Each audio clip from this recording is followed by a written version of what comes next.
Chimpanzee Bunty के दोस्त लड्डू तोता ने उसे लाकर एक अमरूद दे दिया था, इसलिए वह बड़े मजे से उसे खा रहा था।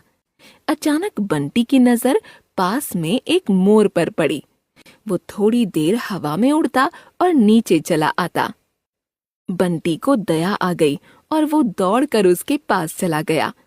मोर घायल था और उसके कुछ पंख टूटे हुए थे। अरे, तुम तो बहुत घायल हो गए हो। किसने किया तुम्हारा ये हाल? एक सियार ने हमला किया था। मैं किसी तरह अपने आप को बचा पाया और पेड़ पर बैठ गया। उसने मुझे घायल करके मेरे पंख नोच डाले। मैं मुश्किल से बचकर पेड़ पर आ गया। चिंता मत करो, मैं तुम्हें पेड़ पर चढ़ाऊंगा। यहाँ नीचे रहने में तुम्हें खतरा है। लल्ला, अभी तुम्हारी उम्र कम है। चलो, पहले तुम्हें कुछ खिला देता हूँ। बंटी ने मोर के बच्चे को कुछ खाने के लिए फल वगैरह दिए और उसके बाद उसे पकड़कर पेड़ की डाली पर चढ़ा दिया। उसके मुंह में भोजन गया और सुरक्षित स्थान भी मिल गया।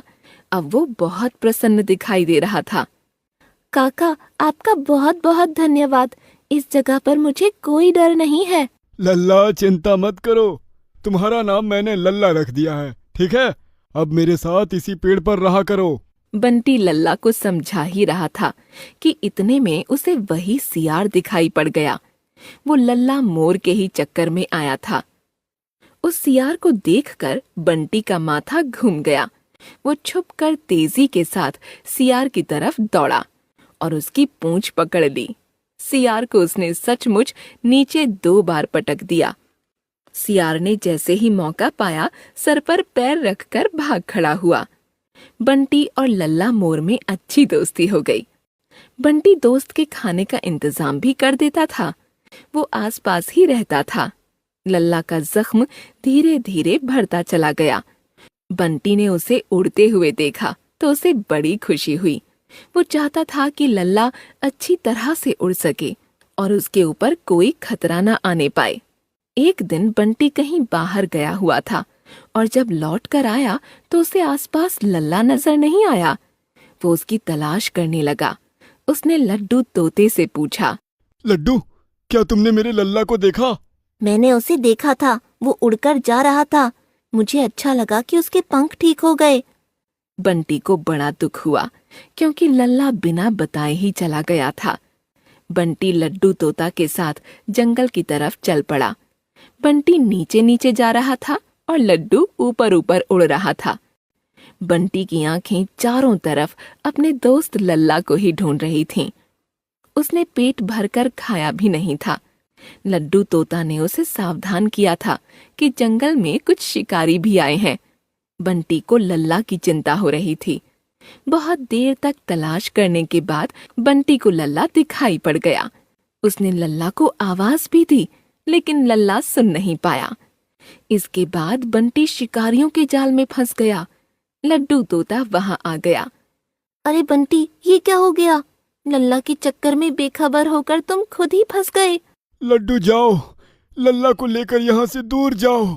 शिकारियों का खतरा है, उसे बचा लो। बंटी, लल्ला ने अच्छा नहीं किया। उसे तुमसे दूर नहीं जाना चाहिए था। तुमने उसका कितना ख्याल रखा था और उसने बिना बताए तुम्हारा साथ छोड़ दिया। लल्ला मेरा दोस्त है, बच्चा है, नादान है। उसे कोई तकलीफ नहीं होनी चाहिए। बंटी, तुम चिंता मत करो। मैं लल्ला को भी समझा दूंगा और तुम्हारी रिहाई का प्रबंध करना चाहता हूँ। अब मेरी रिहाई नहीं हो सकेगी। अलविदा दोस्त, तुम्हें और लल्ला को सदैव याद रखूंगा। लड्डू तोता उड़ते उड़ते लल्ला के पास पहुंच गया और उसे कोसने लगा। मैं बहुत दिन बाद अच्छी तरह उड़ पाया। इसी चक्कर में यहाँ तक आ गया। मुझे माफ कर दो दोस्त। चलो, मेरा दोस्त बंटी कहाँ है? मैं उसे देखना चाहता हूँ। मैं बहुत दिन बाद अच्छी तरह उड़ पाया। इसी चक्कर में यहाँ तक आ गया। मुझे माफ कर दो दोस्त। चलो, मेरा दोस्त बंटी कहाँ है? मैं उसे देखना चाहता हूँ। लल्ला और लड्डू उड़कर उसी तरफ जाने लगे। लल्ला ने जब अपने दोस्त बंटी को जाल में फंसे देखा तो उसे रोना आ गया। मेरे दोस्त बंटी, मुझे माफ कर दो। मुझे थोड़ा सा समय दो, मैं अभी आता हूँ। इतना कहकर लल्ला वहां से उड़ गया। लड्डू तोता देखता ही रह गया। देख लिया बंटी, लल्ला फिर उड़कर निकल गया। अब वो लौटने वाला नहीं है। वो तो मेरे कहने पर आ गया था। कुछ देर में लल्ला एक थैली लटकाए हुए वहां पर आ गया। उसने वो थैली जमीन पर रख दी। उस थैली में से 3 चूहे निकल पड़े। चतु भाई, अब दिखा दो अपना कमाल, काट दो ये जाल। बस फिर क्या था, तीनों चूहे मिलकर जाल को काटने लगे और देखते ही देखते पूरे जाल को काट दिया। बंटी आजाद होकर बाहर आ गया और उसने लल्ला को गले से लगा लिया। उन चूहों को भी धन्यवाद दिया। इस तरह लल्ला ने भी अपनी दोस्ती का फर्ज अदा किया।